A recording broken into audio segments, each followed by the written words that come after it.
नमस्कार साथियों, आप सभी का आपके अपने चैनल पर स्वागत है। आशा है आप सभी अच्छे होंगे और आप सभी के आने वाले एग्ज़ाम की तैयारी भी जोरों शोरों से चल रही होगी।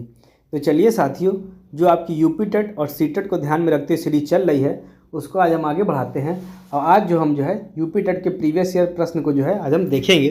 तो चलिए साथियों, आज का पहला प्रश्न क्या है कि थार्नडाइक का सिद्धांत निम्न में से कौन सी श्रेणी में आता है। सभी साथी बताएंगे थार्नडाइक का सिद्धांत निम्न में से कौन सी श्रेणी में आता है। व्यवहारात्मक सिद्धांत, संज्ञानात्मक सिद्धांत, मनोविश्लेषणात्मक सिद्धांत या इनमें से कोई नहीं। तो चलिए साथियों, आप सही बताइएगा कि थार्नडाइक का सिद्धांत निम्नलिखित में से कौन सी श्रेणी में आता है। तो यह जो आता है व्यवहारात्मक सिद्धांत में आता है। देखिए साथियों, जो भी अभी हमने ये थार्नडाइक वजह से टॉपिक पढ़ाया जा चुका है, तो आप लोग इसमें एक बार जाके जरूर देखिएगा। उस टॉपिक में ही आपको बताया गया था कि यह किस सिद्धांत के अंतर्गत आता है, वैसे बताया गया था। चलिए समझते हैं। व्यवहारात्मक सिद्धांत है। थार्नडाइक एक जाने माने व्यवहारवादी मनोवैज्ञानिक है। क्या है ये? व्यवहारवादी मनोवैज्ञानिक है। अतः इन्होंने सीखने की व्याख्या व्यवहारवादी सिद्धांतों के अनुकूल की है। थार्नडाइक ने प्रयास एवं त्रुटि नामक सीखने का सिद्धांत दिया था, जिसका प्रयोग उन्होंने बिल्ली के ऊपर किया था। चलिए साथियों, आज का अगला प्रश्न क्या है? सीखने।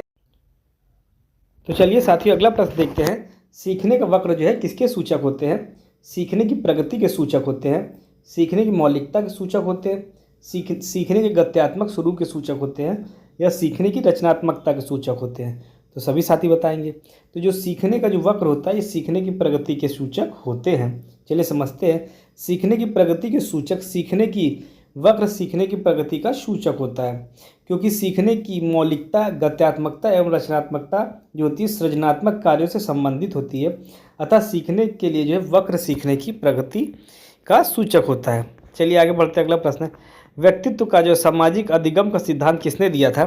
सभी साथी बताएंगे। तो जो सामाजिक अधिगम का सिद्धांत है किसने दिया है? तो यह अल्बर्ट बंडूरा ने और वाल्टर ने दिया है। देखिए यह टॉपिक आपको कराया जा चुका है, तो इस टॉपिक को भी आप लोग जाके एक बार देख लीजिएगा। बंडूरा और वाल्टर व्यक्तित्व का सामाजिक अधिगम का सिद्धांत बंडूरा और वाल्टर ने 1977 में दिया था, जबकि डोलार्ड और मिलर ने अनुकरण अधिगम का सिद्धांत, कार्ल लोजर्स ने सूचना प्रक्रिया अधिगम सिद्धांत तथा युंग ने विश्लेषण मनोविज्ञान का सिद्धांत दिया था। चलिए आगे देखते हैं। मिरर ड्राइंग परीक्षण निम्न में से किसके मापन हेतु प्रयुक्त होती है? सभी साथी बताएंगे। तो आपको पता होगा जो मिरर ड्राइंग परीक्षण होती है यह होती है अधिगम के मापन के लिए प्रयुक्त होती है। चलिए आगे देखते हैं।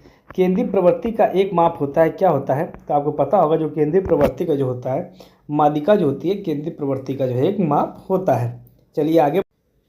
तो चलिए साथियों, आज का जो अगला प्रश्न है यह है कि निम्न में से कौन शेष से भिन्न है? TAT, 16PF, cloud picture test या ड्रा ए मैन टेस्ट। तो सभी साथी बताएंगे। तो आपको पता होगा जो 16PF यह इनसे भिन्न होता है, क्योंकि आपको पता होगा कि TAT, क्लाउड पिक्चर टेस्ट और ड्रा ए मैन टेस्ट यह तीनों ही होते तकनीकी हैं, जबकि 16PF होता है यह निर्मित व्यक्तित्व परीक्षण टेस्ट होता है।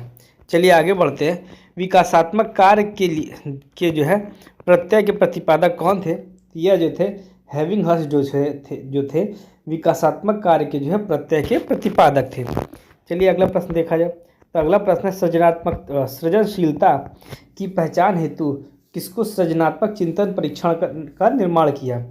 चलिए देखते हैं। सृजनशीलता की पहचान हेतु किसने सृजनात्मक चिंतन की परीक्षण का निर्माण किया था? तो यह कौन थी? यह टोरेंस थे। इन्होंने इसका निर्माण किया था। चलिए साथियों, अगला प्रश्न देखते हैं। अधिगम के प्राथमिक नियमों में से एक क्या है? तो अभिवृत्ति का नियम, प्रभाव का नियम, समानता का नियम या सहचर अंतरण का नियम। तो आपको पता होगा अधिगम के प्राथमिक नियमों में होता है प्रभाव का नियम यह एक आता है। चलिए समझते हैं कि अधिगम के 3 प्राथमिक नियम है थार्नडाइक द्वारा दिए गए थे। तत्परता का नियम, अभ्यास का नियम और प्रभाव का नियम। आपको पता होगा तत्परता का नियम, यदि कोई बच्चा किसी कार्य में तत्पर है तो वह कार्य जल्दी सीखता है।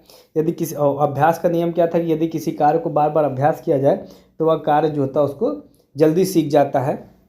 और जो होता है प्रभाव का नियम था कि यदि प्रभाव का नियम आपको पता होगा, या दो हिस्सों में था, सकारात्मक और नकारात्मक। यदि किसी कार्य में जो है उसको प्रशंसा दी करी जाए तो वह कार्य जो है दोबारा दोहराता है, और यदि उसको किसी चीज़ में डांटा जाए या फिर उसको एक तरीके से डांट पड़ जाए किसी कार्य के लिए, तो वह कार्य धीरे धीरे वह छोड़ देता है। चलिए आगे बढ़ते हैं। तो आज का अगला प्रश्न क्या था, निम्न में से किस में जो है अन्वेषण और जो है ऊर्ध्व उपागम का उपयोग किया जाता है? सभी साथी बताएंगे। तो जो अन्वेषण और ऊर्ध्व उपागम का जो उपयोग होता है या केश अध्ययन में जो है किया जाता है।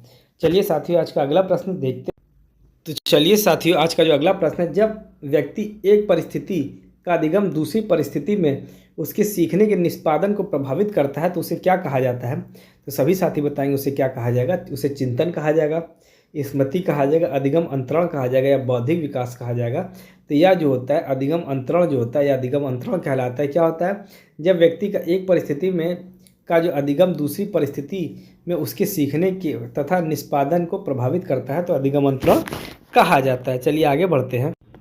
तो चलिए साथियों आज का जो अगला प्रश्न है, जी वालस के अनुसार जो सृजनात्मकता चिंतन का प्रथम चरण है, क्या है? सृजनात्मकता चिंतन का जो है प्रथम चरण क्या है? तो उद्भवन, उद्भाषण, मूल्यांकन या उपक्रम। तो सभी साथी बताएंगे या क्या है। तो जो इसका जो प्रथम चरण होता है या जो होता है उपक्रम जो होता है। चलिए इसको समझ लेते हैं। उपक्रम जो होता है प्रथम चरण होता है। जीवालस के अनुसार जो सृजनात्मक के जो चरण होते हैं, पहला उपक्रम हो गया, दूसरा उद्भवन हो गया, तीसरा उद्भाषण और चौथा मूल्यांकन हो गया। तो चलिए साथियों आज का जो अगला प्रश्न देखते हैं। तो अगला प्रश्न है कि यह प्रयास एवं भूल का सिद्धांत किसने दिया था? तो आपको पता होगा यह सिद्धांत जो है थार्नडाइक ने जो है दिया था। चलिए साथियों आगे बढ़ते हैं। व्यक्तित्व व्यक्ति के अंतर्गत उन मनोशारीरिक गुणों का जो है गतिशील संगठन है जो पर्यावरण में उसके अपूर्व समायोजन को निर्धारित करता। उक्त परिभाषा जो है किसने दी थी? तो आपको पता होगा यह किसके द्वारा दी थी? ये G.W. आलपोर्ट के द्वारा जो है यह दी गई थी। चलिए आगे बढ़ते हैं। सीखने का पलायन जो है आधारित होता है, किस पर आधारित होता है? सकारात्मक पुनर्बलन, नकारात्मक पुनर्बलन, उसके बाद है विलंबित पुनर्बलन या पुनर्बलन की निष्क्रियता पर। तो सभी साथी बताएंगे सीखने पलायन आधारित किस पर होता है? या जो होता है नकारात्मक पुनर्बलन पर जो है आधारित होता है। चलिए साथियों अगला प्रश्न देख लेते हैं। तो आज का जो अगला प्रश्न है, भाषा का वह घटक जो ध्वनि की गति के जो है अनुक्रम, संचालन एवं उसकी रचना से संबंधित नियम की चर्चा करता है उसे क्या कहते हैं? तो सभी साथी बताएंगे कि भाषा का वह घटक जो ध्वनि की गति के अनुक्रम, संचालन एवं उसकी रचना से संबंधित नियम की चर्चा करता है उसे जो होता है स्वर विज्ञान कहा जाता है। चलिए साथियों आगे बढ़ते हैं कि वुडवर्थ के अनुसार स्मृति के आयाम निम्न में से जो है आयाम नहीं है। तो क्या है? धारण, पुनः स्मरण, पहचानना या फिर तर्क करना। तो सभी साथी बताएंगे क्या नहीं है। तो आपको पता होगा कि वुडवर्थ के अनुसार जो स्मृति के आयाम जो है कौन कौन सा है? सीखना है, उसके अलावा धारण करना, प्रत्याहसन और पहचान करना है। परंतु जो तर्क करना जो है यह इसके अंतर्गत जो है नहीं आता है। क्या नहीं है? तर्क करना जो है नहीं आता है। चलिए आगे बढ़ते हैं, इसमें देखते हैं। तो चलिए साथियों आज का जो अगला प्रश्न है, TAT किसके द्वारा बनाया गया था? तो जो TAT जो था मरे के द्वारा जो है बनाया गया था। किसके द्वारा? मुरे के द्वारा बनाया गया था। समझते हैं इसको। TAT जो होता है प्रासंगिक अंतर्बोध परीक्षण का निर्माण 1935 में CD मॉर्गन तथा HA मुरे ने जो है किया था। यह परीक्षण प्रक्षेपी ढंग से व्यक्तित्व मापन की विधि है। चलिए आगे बढ़ते हैं। लक्ष्य निर्देशित व्यवहार में बाधा आना क्या कहलाता है? सभी साथी बताएंगे। संवेग, अभिप्रेरक, कुंठा या आक्रामकता। तो जो लक्ष्य निर्देशित व्यवहार में बाधा आना जो होती है यह कुंठा जो है कहलाता है। चलिए आगे बढ़ते हैं। आँखों का रंग कौन से कारक को प्रभावित करता है? वातावरण, आनुवंशिकता, हार्मोन या समाज। तो आपको पता होगा आँखों का रंग जो होता है आनुवंशिकता को जो है कारक प्रभावित करता है। अगर आता है आधार आयु निम्न में से किसके मापन से संबंधित है? रुचि, व्यक्तित्व, बुद्धि या अवधान। तो आपको पता होगा आधार आयु जो होती है बुद्धि से जो है मापन से संबंधित है। चलिए आगे बढ़ते हैं। शिक्षक द्वारा कक्षा में डांट पड़ने पर छात्र यदि घर आकर अपनी छोटी बहन पर गुस्सा इजहार करता है तो यह क्या कहलाता है? तो आपको पता होगा यह जो होता है विस्थापन जो है यह शब्द कहलाता है कि यह क्या कहलाता है? यह विस्थापन कहलाता है। चलिए आगे बढ़ते हैं। निम्नलिखित में से कौन सीखने के गेस्टार्टवादी सिद्धांत से संबंधित है। तो आपको पता होगा जो कोहलर जो थे या सीखने के जो है गेस्टार्टवादी सिद्धांत से जो है संबंधित थे। तो चलिए साथियों, आज का जो अगला प्रश्न है, इरोस शब्द संबंधित है किससे? जीवन मूल प्रवृत्ति से, मरण मूल प्रवृत्ति से, भय मूल प्रवृत्ति से या फिर प्राकृतिक मूल प्रवृत्ति से? तो जो इरोस जो है जीवन मूल प्रवृत्ति से जो है संबंधित है। चलिए इसको समझ लेते हैं। फ्रायड ने मूल प्रवृत्ति को मूलतः दो भागों में बांटा, जीवन मूल प्रवृत्ति, मृत्यु मूल प्रवृत्ति। जीवन मूल प्रवृत्ति को इरोस तथा मृत्यु मूल प्रवृत्ति को थैनाडोस जो है कहा गया। चलिए साथियों आगे बढ़ते हैं। अहम निर्देशित होता है किससे? यह जो है सुख के सिद्धांत द्वारा, वास्तविक सिद्धांत द्वारा, आदर्शवादी सिद्धांत द्वारा या सामान्य सिद्धांत द्वारा। तो किससे होता है? तो यह जो होता है वास्तविक सिद्धांत द्वारा जो होता है यह निर्देशित होता है। चलिए आगे बढ़ते हैं। कॉलिसिस्टोकाइनिन एक जो होता है हार्मोन है जिसकी सुई यदि दे दी जाए तो इससे जो है प्राणी में जो है भूख अधिक बढ़ जाती है, भूख और प्यास दोनों की वृद्धि होती है। भूख कम होगी और भूख और प्यास दोनों कम होगा तो इससे जो होता है भूख में जो है कमी आती है। चलिए साथियों अगला प्रश्न देखते हैं। बुद्धि परीक्षण में एक 16 वर्षीय बच्चा 75 अंक प्राप्त करता है तो उसकी मानसिक आयु क्या होगी? तो आपको पता होगा फॉर्मूला क्या होता है, मानसिक आयु बटे वास्तविक आयु गुणे 100। कितने अंक प्राप्त कर रहा है? तो 75 अंक प्राप्त कर रहा है। मानसिक आयु उसकी x मान ली गई है, 16 गुणे 100 हो गया यह। तो 75, 16 ऊपर चला जाएगा बराबर x गुणे 100 हो जाएगा। जब हम इसको पूरा सॉल्व करते हैं तो यह कुल आता है 12 आता है। तो 12 वर्ष जो होगा इसका आंसर होगा सही। क्या आंसर होगा? 12 वर्ष इसकी सही आयु होगी। चलिए आगे बढ़ते हैं। केंद्रीय तंत्रिका तंत्र में होते क्या है? तो केंद्रीय तंत्रिका तंत्र आपको पता होगा मस्तिष्क तथा मेरुदंड दोनों पाए जाते हैं। अगला प्रश्न क्या है?